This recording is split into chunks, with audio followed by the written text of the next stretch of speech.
Today I'll teach you guys how you guys can copy your YouTube channel link. And by copying a YouTube channel link, you can share it with anybody you want, alright? Now this is going to work for your channel as well as anybody else's channel. So let me show you what you want to do.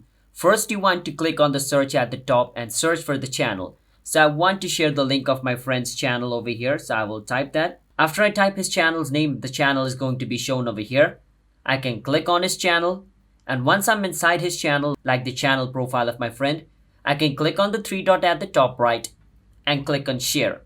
Once I do that, if I click on copy link at the bottom, I just copied the link of my friend's channel. Now to show you guys that this link will take me to that channel, I'm going to paste it on a browser. So let me just paste it over here real quick on my browser, and it's going to take me to my friend's channel just like this. So let's load it for some time, as you guys can see.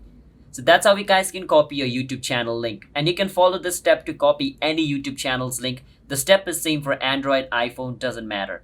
But hope you understand on how you guys can copy your YouTube channel link. If you guys found our video helpful, then hit the subscribe to our channel. Want to step for future videos just like this related with YouTube. I will see you guys in my next video. Bye bye until then, and have a nice day.